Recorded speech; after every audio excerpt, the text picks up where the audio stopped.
Hello and welcome to a new video from the Canine Integral Center. Wow, look, yesterday morning I was watching TV with my little dog while having breakfast, and I always put on, well, there are two shows that I think are on Channel 4. One is called Bad Fleas, which is by this guy Capone, who is worse than hitting a father. I mean, he's really bad. And then there's Cesar Millan, which there's something for everyone there. Personally, I really liked 2009. I don't agree with 100% of his technique because it's a television show, but I like it. So I was watching it when one of my daughters signaled to me. I looked at Fama, and Fama was very focused, watching the TV. Then I'm going to play the video because I recorded it, because I wanted to show it. I'm going to take advantage of this video to explain a bit whether dogs are capable of watching television. 20 years ago, it was thought that they couldn't. Scientists and we were convinced that dogs couldn't watch television. Their eyes weren't designed to watch television. In fact, no dog paid attention to the television. Dogs' eyes and human eyes are very different. Dogs have many more rods than cones, while we have many more cones than rods. Rods and cones are two types of cells that we have in our eyes. This leads to the idea that dogs have always been said to see in colors, that dogs see in black and white. That's not true. Dogs see in color, but they see fewer shades of color than we do. For example, bees have much more complex eyes than ours and are able to see, for instance, ultraviolet color. Does that mean we see in black and white? No, we see in color. It's just that we see a smaller range than bees. Dogs, having more rods than cones, see an even narrower range of color, but they still see in color. Well, another peculiarity of dogs' eyes is that they can see more frames per minute, meaning they have a greater speed for capturing images. This means that old TVs, which emitted fewer frames per minute, looked like old movies, with that jumpy moving effect. So it wasn't real at all, it wasn't believable, and it wasn't interesting for dogs. Besides, the colors that were there before were much less sharp. There were many fewer colors per point per pixel. So of course, it wasn't appealing at all for a dog. Today's televisions with HD, Ultra HD, and all that is coming, which is becoming more and more common, have many more frames per second. That means it emits more images per second.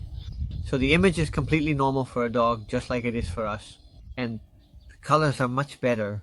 In fact, there is a television channel called Dog TV, which is a paid service that is used as company for dogs.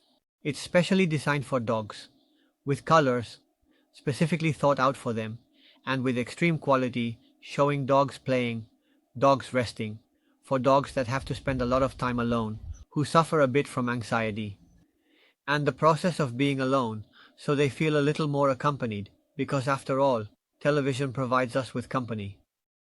I'm one of those who brings it home, and the first thing I do is turn on the TV, because the noise of the TV, the chatter, seeing humans on the screen, psychologically makes you feel like you're in company. The same thing happens with dogs. A dog, being a social animal, feels more in company. Look, I'm being illuminated. They feel more in company than with images of dogs.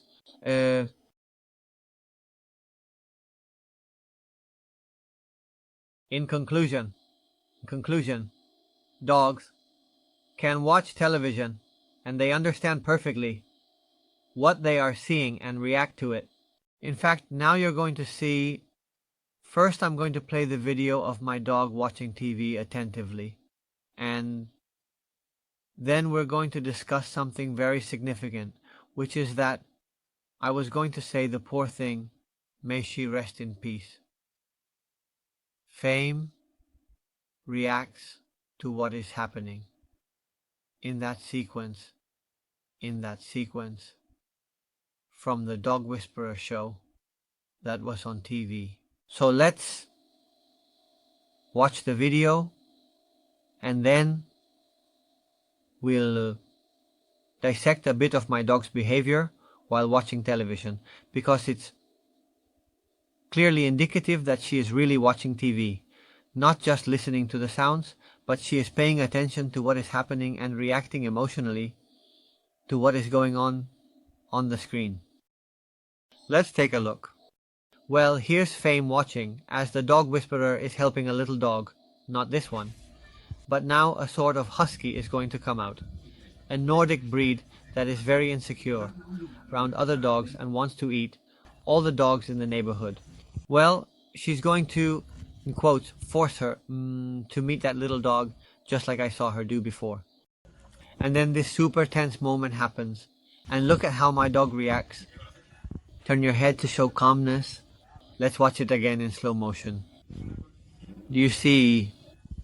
Farmer is telling that little dog to calm down. Calm down. You're at a very excited energy level and I don't like it. In fact, she still has her ears back with an expression of distress, of anxiety. You can see that she doesn't lose track of what's happening on the television. She's focused on what's going on because she's really interested and is watching what is happening to that little dog. Well, you've already seen the reaction. There's no doubt that dogs not only have the physical ability, they have an eye prepared to watch television. But they also see TV in color. They are capable of understanding what they see, and they can react to what they are watching. That's it. If you liked it, share it so that, well, this might help someone who has a dog with a bit of separation anxiety who doesn't feel well being alone.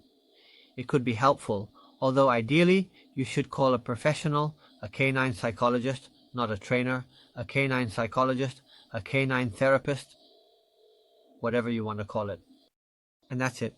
If you haven't subscribed yet, subscribe. Subscribe so you don't miss any videos. And that's all. A hug and see you in the next video.